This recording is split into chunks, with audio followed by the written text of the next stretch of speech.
الحمد لله رب العالمين والصلاة والسلام على سيد الأنبياء والمرسلين نبينا وحبيبنا وشفيعنا مولانا محمد وعلى آله وصحبه أجمعين.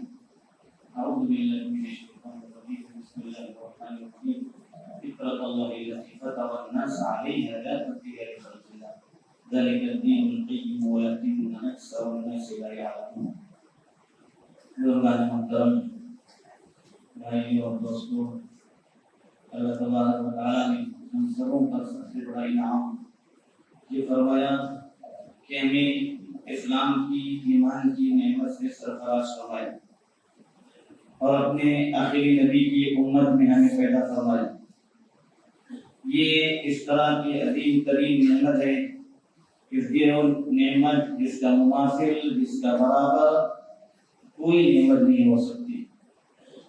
اللہ تعالیٰ نے اپنے نبی پر جب اس دین کو نازل کیا، اس دین کے تعلق سے یہ بھی اعلان فرمایا کہ اس دین کو آخر تک باقی رہنا ہے، اس دین کی تعلیمات کو قیامت تک باقی رہنا ہے، اس کے اندر کسی طرح کی کوئی تبدیلی اور کوئی کمی اور کوئی زیادتی اس کے اندر ہونے والی نہیں۔ اليوم اکملت لکم دینکم واتممت علیکم نعمتی ورضیت لکم الاسلام دینا۔ اس آیت مبارکہ کے ذریعے تعالیٰ نے اعلان فرمایا کہ آج دین اسلام کو مکمل کر دیا گیا اور میں تم سے دین اسلام سے راضی ہوں۔ ایک جگہ اللہ تعالیٰ کا ارشاد ہے کہ دین اسلام کے علاوہ کسی دین سے میں تم سے راضی نہیں ہو جاؤں۔ یہ دین اللہ تعالیٰ نے جب اس کو نازل کیا، اپنے آخری نبی پر اپنے آخری کتاب کو نازل فرمایا اور اس دین کی بقا کا حق تعالیٰ نے فیصلہ فرمایا۔ دین کے کسی حکم سے دستبرداری، تنازل، اس کو حرام قرار دیا گیا۔ شریعت کے جو احکامات ہیں وہ احکامات مکمل ہیں۔ مسلمان اگر اس کے اندر کسی طرح کی کمی کرتا ہے تو اس کے اسلام کے اندر کمی ہے۔ یا ایھا الذین آمنوا ادخلوا فی السلم کافۃ، اے ایمان والو اس دین کے اندر پورے داخل ہو۔ ایسا نہیں کہ جو جی میں آیا لے لیا، جو جی میں آیا نہیں لیا۔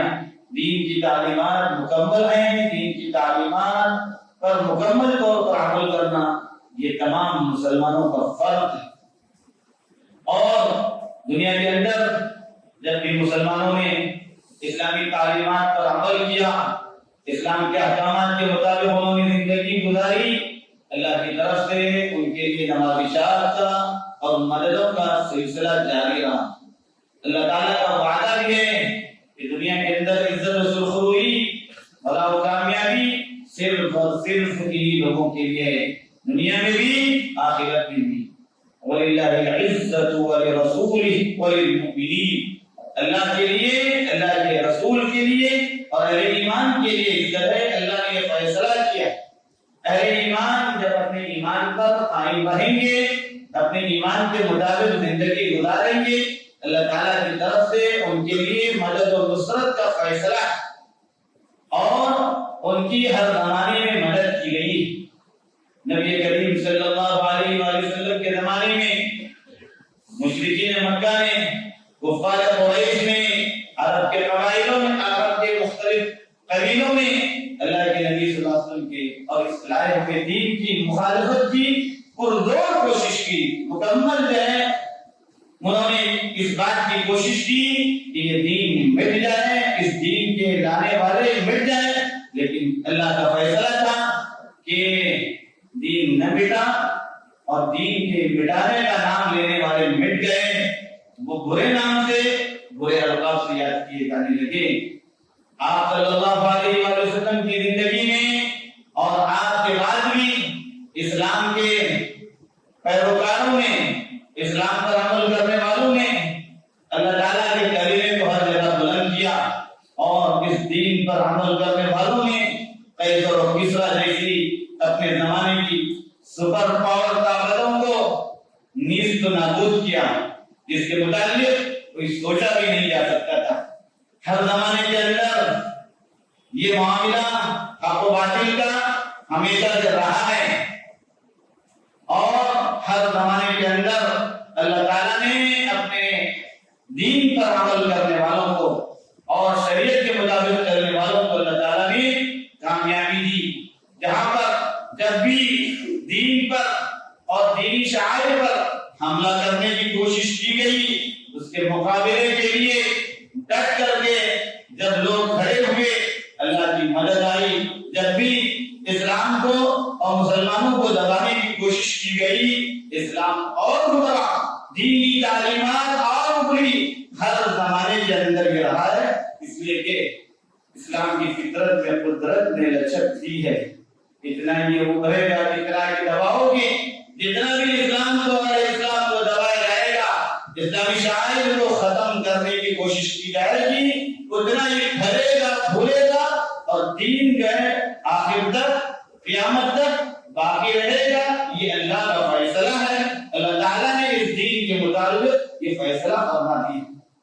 ہمیں اس بات پر خوش ہونا چاہیے کہ اللہ نے اس مبارک دین کے پیروکاروں میں ہم کو بنایا۔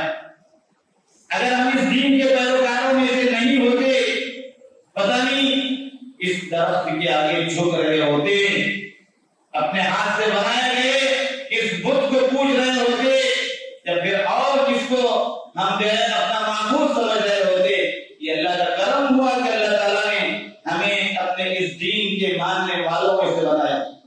جب بھی اسلام پر حملے ہوئے، مسلمانوں نے اللہ اکبر کے نعرے کے ذریعے، اللہ اکبر کے شعار کے ذریعے لا الہ الا اللہ کے کلمے کو بلند کرنے کی کوشش کی۔ تاتاری دنیا میں آئے، مٹ گئے، ختم ہوئے، اسلام کے پیروکار بن گئے، اور دنیا کے مختلف علاقوں کے اندر اس طرح کے معاملات ہوئے، لیکن اسلام نہ مٹا، نہ مٹنے کے لیے آیا ہے۔ اس دین کو اللہ تعالیٰ نے جب یہ فیصلہ فرمایا کہ اس دین کو قیامت تک رکھنا ہے، تو پھر ہر زمانے کے اندر اس دین کے اندر لوگوں کو سربلندی عطا کرنے کی اور ان کو آگے لے جانے کی اس کے اندر صلاحیت موجود ہے۔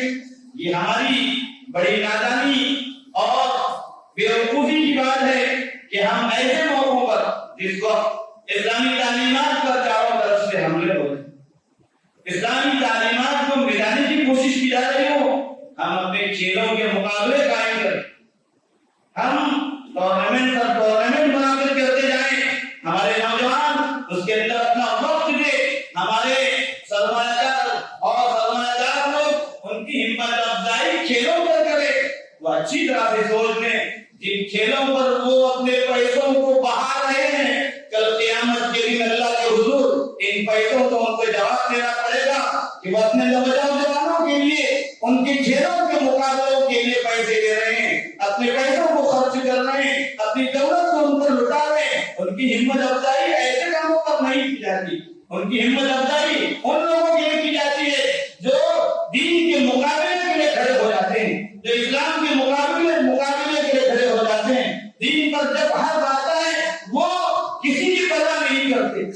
لوگوں کے سامنے ایک قریب میں مثال موجود ہے، ہماری بچیوں نے کیا کام کیا ہم سوچ نہیں سکتے تھے، جو کام مرد نہیں کر سکتے تھے ہماری بچیاں کام کر رہی ہیں۔ ان بچیوں کو اللہ سلامت رکھے، ان کے جذبوں کو سلام کرتے ہیں کہ ان بچیوں نے کیسا کام کیا ہے۔ مرد کھیلوں میں پڑے ہوئے ہیں، ناچ گانوں کی محفلوں میں پڑے ہوئے ہیں، ان کی تعریف کی جا رہی ہے، ان کے مقابلے منعقد کیے جا رہے ہیں، ان کے مقابلے پر سرمایہ دار ان کو لے پیسے اپنے لٹا رہے ہیں، اپنی دولت لٹا رہے ہیں۔ یاد رکھیے ان پیسوں کے متعلق آپ سے ایک ایک پیسے کے متعلق سوال ہوگا، یہ پیسے آپ نے ان لوگوں کو کیوں دیے؟ میں صاف طور پر کہنا چاہ رہا ہوں، آپ کی دولت ان کھیلوں کے پیچھے بڑھے گی، ان کھیلوں کو آپ فروغ دیں گے، اللہ کے حضور حاضر ہونے کے بعد آپ کے پاس کوئی جواب نہیں۔ دولت کو اللہ کے دین کے لیے خرچ کیا جائے، دینی شاعر کو اور دینی شاعر کی حفاظت کرنے والوں کے لیے خرچ کیا جائے۔ اسلام پر حملے ہو رہے ہیں، اسلامی تعلیمات پر حملے ہو رہے ہیں، اسلام کی باتوں پر حملے ہو رہے ہیں، اور ہم اپنی عیاشیوں میں پڑے رہے اور اپنے کھیلوں میں پڑے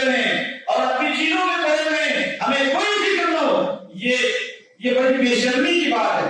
ہماری شریر لوگوں کے سامنے جا رہی ہے کہ فلاں جگہوں پر کھیلوں کے مقابلے منعقد ہو رہے ہیں. یہاں بھی اور باہر کی جن باہر کے ملکوں میں بھی جو جہاں پر وہ بس رہے ہیں وہاں بھی کھیلوں کے مقابلے منعقد ہو رہے ہیں. ان پر انہیں انعام دیا جا رہا ہے. کتنی بے شرمی کی بات ہے. قوم کو شرم سے جھک ان کا شرم سے ان کا سر نیچے ہونا چاہیے. کیسی بے شرمی ہے. اسلام پر حملے ہو رہے ہیں, اسلامی تعلیمات پر حملے ہو رہے ہیں, ہم کھیلوں میں پڑھ رہے ہیں.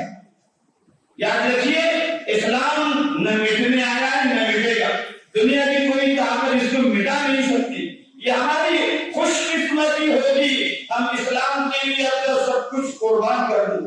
اسلامی شعائر کے خاطر ہم اپنی تمام تر طاقتیں اس کے لیے جھونک دیں. ہم اپنی سعادت سمجھیں, اپنی خوشبختی سمجھیں کہ اسلام کے لیے اللہ نے مجھے استعمال کیا, ورنہ اللہ کے پاس کوئی کمی نہیں ہے. وَلِلَّهِ جُنُودُ السَّمَاوَاتِ وَالْأَرْضِ, اللہ کے لیے آسمان و زمین میں لشکر ہیں. کیسے کیسے لشکر ہیں ہم نہیں جانتے.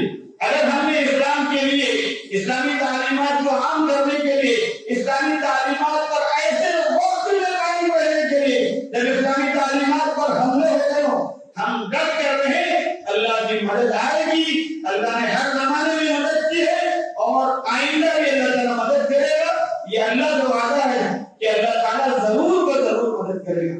یہ دین فطرت ہے. فطرت اللہ الذی فطر الناس علیہا, یہ دین فطرت ہے جس دین پر اللہ نے جس فطرت پر لوگوں کو پیدا کیا ہے. ہمیں اس کو سمجھنے کی ضرورت ہے, اس بات کو سمجھانے کی ضرورت ہے. رمضان قریب آتا جا رہا ہے اور ایسے موقعوں پر ہمیں دین سے اور زیادہ اپنے لگاؤ کو مضبوط کرنے کی ضرورت ہے. شریعت کے احکامات سے اور زیادہ ہمیں قریب آنے کی ضرورت ہے. اپنے اوقات کو غیر ضروری چیزوں میں ضائع کرنے کے بجائے اسلامی احکامات پر عمل کرنے میں, اپنے بچوں کی انہیں ناز پر تربیت کرنے میں ہمیں اپنا وقت صرف کرنا چاہیے. اللہ تعالیٰ مجھے بھی آپ کو بھی اس حقیقت کو سمجھنے کی توفیق عطا فرمائے. اسلامی تعلیمات کے ساتھ میں اسی پر ہمیں اپنے وقت پر نصیب فرمائے.